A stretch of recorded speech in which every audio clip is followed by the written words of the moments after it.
Hey guys, sorry I haven't uploaded a video lately, past couple days. That's because I am, as you can tell by the lack of a horrendously messy office space behind me, I am at a hotel.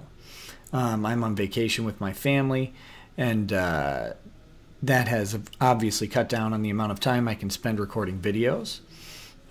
Though I love to record these things, I do need to also spend time with the wife and kids, right? So we've been having fun doing that, and we're right now at a hotel with a reasonable internet connection, which is amazing. That's not to say that the hotel experience has been great so far, right? They have royally screwed up just about anything that would require the basic level of competence, from check-in to a king-size bed that we, requested being maybe a double bed, not even a queen. And then when I informed the front desk, because I actually had to walk to the front desk because the phone wasn't working, that the king-size bed was in fact much smaller. They informed me that I was indeed in a king room. So there was that. But they, to their credit, they have actually refunded a bunch of money. They got us into a different room, and they've made our stay much better. Oh, also the air conditioner in this room. This is the original room. I have snuck my way back into the original room because my wife and kids are in the other one. It's after midnight here, and they're asleep. But they're obviously not going to put anybody else in this defective, deficient, horrendously overheated place. So I snuck back in. We still have our old key, and they actually told me this was fine, to come in here. And so now I get the opportunity to record this video, and it's not going to be long. And by saying that, I realize that I run the risk of looking stupid when this video is actually like an hour or something. But let's get on to it. So someone asked me, this is not going to be a video in any of the categories that we already have, like the Google lawsuit, or the Dick Masterson-Maddox lawsuit, or the Dick Masterson-Maddox trademark dispute. As much as I would love to do videos on those, I do need to be at home and have access to all of the resources that I need to do that. So this is a different video. This comes from a question from a new Patreon subscriber. And again, if you haven't checked out my Patreon page, it's patreon.com/lawsplaining. The link should be in the description. And stop on by, subscribe. You don't actually have to contribute anything to subscribe and get sort of updates. But if you do, obviously if you check out the rewards, there are different levels. And bonus content has started rolling out, and live chats are taking place. So, tons of fun. Come check it out. But certainly go ahead and at least just subscribe and follow me on Patreon. You don't even have to contribute any money to get updates from there. So, and also, like and subscribe on YouTube or whatever. There, I've done my advertising push for the day. It's the least favorite part of this, but let's see. So the question that I got from a Patreon patron was kind of simple, but it's also kind of complex, right? So the question was, if you don't know, YouTube has changed their guidelines for which channels can monetize their content, right? So back earlier last year, they required you to get to 10,000 views across all of your videos before you could have ads appear on your content. And then now they've recently updated the rules again to require you to have, I believe, 1,000 subscribers and 4,000 minutes 4,000 minutes, maybe 4,000 hours of watch time on your channel. And I think there's even a restriction on that, like it has to be within the past 30 days or the past 2 months or something like that to have advertisement on your content. And the speculation is that this has something to do with you know, people posting violent content and ads being run on it, for example, from a channel before YouTube has a chance to shut down the channel for strikes on their community guidelines. You know, they could create a channel, get a bunch of views off of some sort of violent content, monetize it before it got reported, you know, that sort of thing. And so that it seems like maybe they're trying to cut down on that because advertisers seem upset, and I apologize if you can hear other things than just my voice in this, because the walls in this room, my other room is actually very nice, but this room is just a disaster, and they should really like light this room on fire after I'm done and end it all, because this room is awful.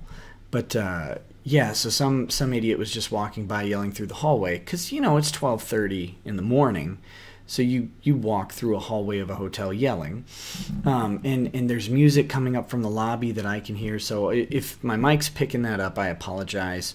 You know, there's not much I can do about it. I can't make it any quieter in here, and they'd probably be pissed if I installed like foam boards all over the walls. But anyway, so getting back to it, so YouTube has taken their, you know, monetization policies, and they've made them more stringent and more restrictive, presumably at the request of the people who actually pay to put advertisements on videos, right? They probably were getting tired of, you know, Pepsi having an ad on a Al Jazeera beheading video or something like that, you know, something brought over, and then it would be removed from YouTube, and it would, you know, properly be on a different channel like Live Leak or something like that. That is a little more okay with decapitations, or there could be any number of other things, but it doesn't really matter. They've made it more difficult, and that means that you know, at some level, some people are going to get hosed, right? People who maybe have 600 subscribers that are loyal and watch their stuff, and they put out content, and they put out enough content and have for a long enough time to go ahead and actually pull in a little bit of ad revenue. And you know, any revenue is nice for someone to have, and so maybe there's someone in that state, and those people, I'm sure actually there's a lot of people in that state. Like if we're being honest, since it's YouTube and there's so many creators out there, people just making content, there's gonna be a ton of stuff, a ton of people impacted by this. So the question from Patreon, and this is, I'm taking the longest time possible to get there, right, was can the creators sue Patreon under the theory of promissory estoppel? Okay, and if you don't know what promissory estoppel is, that's just fine. I'm going to explain it, and you shouldn't feel ashamed about it, because no one cares about promissory estoppel until it happens to them. But let's start with some basic contracts, okay? In a basic contract, you've got two parties, and each party makes promises to the other one, and those promises amount to a exchange of rights or an exchange of value, right? I am giving up my right to this $10 bill to you, and you in turn are going to give me a pizza, right, for my $10. So you're giving up your property interest in that pizza. I'm giving up my property interest in this $10 bill. We make an exchange. We have agreed. We come to what's called a meeting of the minds, and that's where the two parties at a specific point in time reach agreement. Whether they disagree before or after that is irrelevant. What matters is that at one point in time, these two parties come together and agree to the terms of the transaction. Okay, that's the meeting of the minds. That's actually, most people think like the piece of paper that you have is a contract. That's not. That's the memorialization of the contract. The contract itself is not a tangible thing. It is an intangible event in which two parties come to this agreement and the transaction happens at that moment. Whether or not they actually trade the materials at that moment is irrelevant. Delivery can happen later. That's part of the performance of the contract. But the actual contract forms when two people make an agreement on the fundamental exchange of rights. Okay?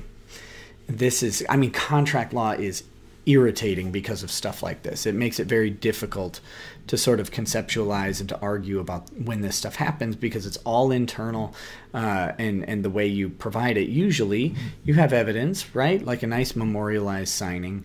You know, that's the paper contract that we all think of as this memorialization.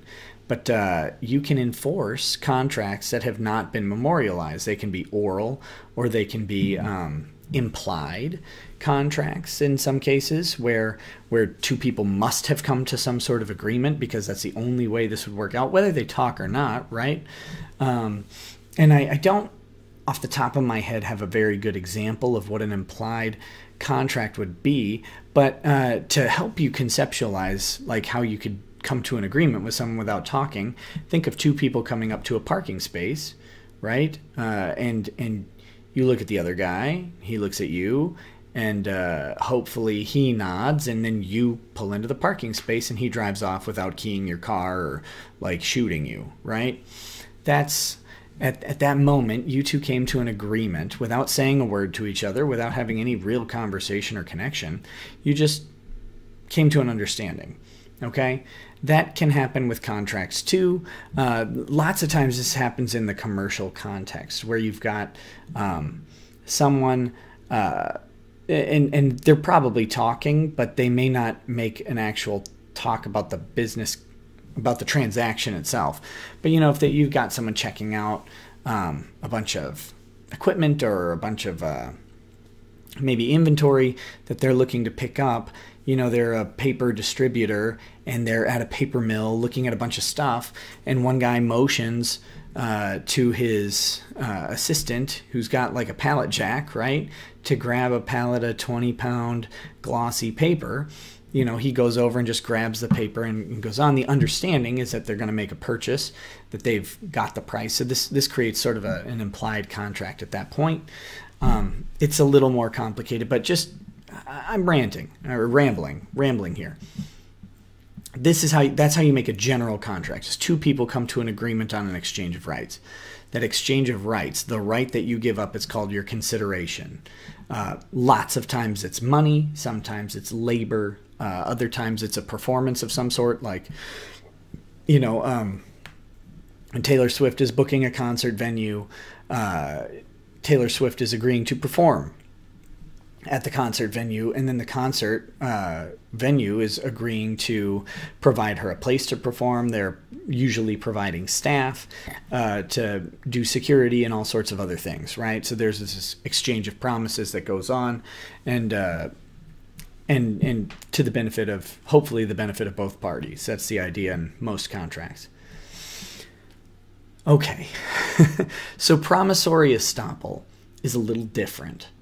Promissory estoppel is when a contract is formed based on the promise of only one party. The other party doesn't agree to do anything. Okay? So this is, and this is a weird, and it's a very reserved sort of idea. That, because the courts are really hesitant, and they have been for a long time, to enforce what's called, you know, like an illusory contract, or a just a promise. Like, because think of how many times you promise to do something and you fail. Would you want to be sued every time you do that? No. You know, I promised to get my kids ice cream and the ice cream shop is closed. Like, does that create a legal liability for me to provide ice cream? No. I tell them to shut up and we all move on with our day. Say, you know, the ice cream shop's closed, we'll go tomorrow, go to bed. That's how it works. right? That's how generally promises work. And people promise things all the time and can't deliver. I promise to help. I promise to drive you to school. I promise to give you a ride to work. And then they can't do it. Should they be legally liable for that? Generally, no. No. So promissory estoppel comes in for a very specific type of promise, okay? This is when someone makes a promise. That's the first part. There has to be a promise. The second part is that the other party has to reasonably expect that the promise being made is a binding promise, right? They have to reasonably expect that the other party is actually going to do what they say they're going to do. The next part of promissory estoppel is that the party being promised to must act in reliance on the promise that they believe will occur. That's the next portion. And then that action must be to their detriment. So it has to harm them. And then finally, when the courts are applying promissory estoppel and forcing a contract or forcing a promise to be performed, they have to come to the fifth and final conclusion that the only remedy available is enforcement of the contract, right? This is a very, very, very strict, very stringent sort of thing. It's rare to see someone make a promise that induces someone else to perform to their detriment. So an example I can give you would be, let's say a couple is first-time home buyers, and they are going to buy this house. They're looking at a house. I shouldn't say they're going to. They're looking at a house. They like it. They can't afford it. They're $10,000 short, okay? They're $10,000 short. Their best friend, let's go with best friend. Their best friend is there with them. Like, this is like a very close personal friend who's trusted, who helps them out, and they've actually brought this guy in to look at the house with them because they're like, yeah, we want this guy's opinion. Maybe we're moving in town near him to be with this person. This is a very close personal friend, or maybe it's a couple. Who knows? Who knows what weird stuff people are into, right? Doesn't matter. But they're gonna move in to a place near this other person, but the house, it's just $10,000 more than they can afford, and the seller has said they're not going to negotiate down anymore. They just can't get 10 grand more. They can't. This other guy, let's say, he says, no, buy it. I just got a bonus from work. It's way more than 10 grand. I got a $50,000 bonus because I'm a rock star financial advisor. Who cares? Because I work for Goldman Sachs, so I got a bunch of money, right? I work for Goldman Sachs, got a bunch of money. I'll spot you the 10,000. Trust me, I'm good for it. My bonus check just came in. It's just sitting, waiting to clear into my account. I'll get you that $10,000. You guys put an offer down on this house right now. I promise I will pay this, okay? Now, here we have a promise. Here we have a reliance on that, a reasonable expectation of that promise, right? He laid out that he just got a bunch of money. He's a very close, trusted friend. In fact, they're moving to be near this person. And he says, this is the house for you guys. Please, buy it. I will pay for you. I'll pay this difference off. And then if they go ahead and fulfill, they go ahead and actually perform. I shouldn't even say perform because we're getting to legal terms. They make an offer on this house, right? And they put their down payment down. They may put earnest money down towards the house, and they're going to buy this place. Even though they're 10 grand short, they know they can come up, because Joe over there said that he's going to give them that money. They think, we've got it. We're going to do it. We're going to buy it. And then the money falls through, right? Something happens. The company gets No, not even out of business. The company pays him the 50 grand, but he remembers that he's a compulsive gambler on online poker sites, and he owes 50 grand to these online sites or to credit card debt or whatever, and he decides to pay that off. Maybe he forgets he promised that 10,000 to those people, or he's like, you know what? They're going to be fine. I just said that to get them to move because, you know, they didn't really need that 10,000, right? So then they go to the bank to get their loan for the, you know, to pay off the remainder of the house. And they can't get it because they can't put down the down payment. The bank's not willing to extend more credit, and the sellers aren't willing to come down that 10,000. So now they've put some earnest money into this thing, and they lose that earnest money.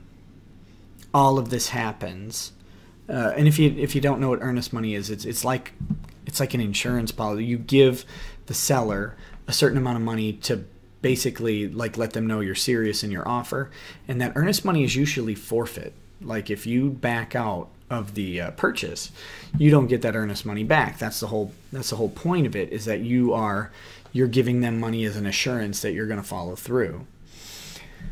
So they lose their earnest money, they lose the house. Maybe because of this, they had already sold their old house and moved on it. You know, a bunch of bad things can actually happen because of the reliance on this promise that isn't fulfilled. Okay. That's where promissory estoppel comes in. And the court says, no. We've got to get this guy, like they make an emergency filing. Promissory estoppel is going to end that friendship, right? They probably don't want to live there after this. But let's just hypothetically, you know, they say, look, we relied on this promise to our detriment. It was very reasonable of us to assume that this was going to happen because he made all kinds of assurances about what he could do. This is kind of where promissory estoppel comes in, but even here, it's really reserved by the court. Like, it's really reservedly applied because even in this reasonable scenario, you've still got one person saying they're going to give another person $10,000. No matter how reasonable they make it sound, that's one person promising to give another person 10 grand, something that a lot of people don't do on the average day. So the courts are a little hesitant to apply it because putting that burden on someone says, yeah, now you have to give them 10 grand. And what if he can't? Or what if he has to sell a car to do it? Like, the court is going to have trouble with this. So it can be applied in interpersonal stuff. And that was a convenient sort of example because we could go step by step through the promissory estoppel elements and lay that out. But a lot of times it's more reserved for the commercial sense where, you know, a business entices you or induces you to performing based on some promises that they made, or not performing, but they induce you to act, we'll say, based on some promises that they make, and then they fail to hold up to those promises, and you've acted to your detriment. They're a company that puts them in a little different position than just one person and another person. So that's when the courts tend to step in a little more. But I mean, the scenario I laid out has all the elements. It's a feasible scenario, and it's a possible instance in interpersonal promissory estoppel that the courts might step in. Okay. Does this apply to YouTube? And we can just go through the elements here. First thing, does YouTube promise ad revenue to anybody? No. Nope. YouTube doesn't promise to host ads on your video. They don't promise to, you know, do anything of the sort. They actually lay out terms at which you may qualify for advertised content, but they can actually demonetize or de-advertise your channel pretty much for whatever reason they want. They have guidelines, but they don't even, I don't believe, have to follow those guidelines. Like, there's no guarantee because, you know, they're providing you with a platform, and sure, you're providing them content, but ultimately, at the end of the day, the overwhelming majority of content providers are not integral to YouTube's business model. And it's certainly not paying them for content is not integral to their business model because, you know, YouTube could, in theory, just run ads on what people voluntarily upload. There's no necessary exchange of promises where you upload videos and I will put ads on it because we choose to upload videos to YouTube. Okay? YouTube doesn't, like, I didn't contact YouTube and talk to someone and come to some sort of agreement with the company. I clicked on please monetize me, and they did because I met their criteria, and that helps them sort it out. But that criteria is, it would be very hard to argue that criteria is a binding promise on YouTube. Okay, so the first one is probably where you lose a promissory estoppel case right off the bat, because I don't see YouTube making a promise to provide you revenue, no matter who you are. Okay. Second element, is it reasonable to rely on the promise? Maybe if YouTube made that promise, it would probably be reasonable to rely on it because they're a big company, they have a set policy guideline, so we can give that one to creators, right? If you are going to monetize on YouTube, let's say it is a promise. They promise to put ads on your videos as long as you follow these guidelines, although that's starting to sound more like a contract than a promise, but we'll take it. It's reasonable to rely on it. Are you relying on it to your detriment? This becomes a really difficult element because that you were being monetized and that you're no longer being monetized isn't to your detriment. That's a lack of your continued benefit. You're not in a worse off position. You're just not in the position that you've been in. I don't know how to say that, right? But you probably are following my drift here. Like, if YouTube is paying you to do something and they choose to stop paying you to do something, that's not them putting you in a worse position. That's them just deciding, like, that'd be like if you went every day to Walmart and bought 3 Hershey bars every day, and then one day you decided not to. Are you putting Walmart in a worse position? I mean, in theory, you're not providing them the $3 a day, or, well, now candy bar prices are ridiculous, but we'll just say $3 a day in candy purchases. So sure, they're losing revenue, a revenue stream that they had, but you're not putting them in a worse position. You're just not offering them the same benefit that you were prior. So it's a weird sort of distinction. But relying it on them to your detriment would mean that you're going to lose something that you otherwise wouldn't have lost, not fail to gain something that they would be giving you. I hope that kind of helps on that one. And then, is the only remedy to this, the only remedy that a court comes in and forces YouTube to pay people that they were paying under their own rules? I mean, maybe, but you don't get past those other elements, right? You've got to have a promise, and then someone has to rely on that promise to their detriment. And I just don't think that changing their advertising guidelines actually falls into that. Maybe it should, but in a court, it's probably not going to fly. Promissory estoppel is not where you'd go. There are other ways to go after YouTube, right? Like you could. There may be. Maybe their change of policies is a violation of some commercial statutes, which, like fraudulent inducement or something, where they're inducing people to upload content that they get to monetize, but with the idea that they're going to pay them and then they don't. I mean, maybe that's a better theory, and it sounds a lot like promissory estoppel, but and some of the elements are going to be similar, but it's not promissory estoppel, and that's the ultimate thing. A promissory estoppel, again, is where a court comes in to enforce a specific promise made from one party to another party that the other party had a reason to believe was reliable and then relied on it to their detriment, and then the court becomes the only avenue for remedying this. Very rare that this happens, but that's what promissory estoppel looks like. YouTube's policy changes probably don't fit into it. So yeah, I'm gonna wrap up this video. It's right around 30 minutes, which is a little longer than I thought, but I had a bunch of other stuff to explain.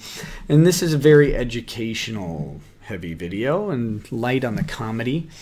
And some of you like that, and if you don't like that, lots of comedy, laughing at people is coming right when I get back. I'll probably have a video going up either early Wednesday morning or early Thursday morning. If I can do it Tuesday night, Wednesday morning, we'll definitely have something. I'm thinking probably the third Google video, so give it a check.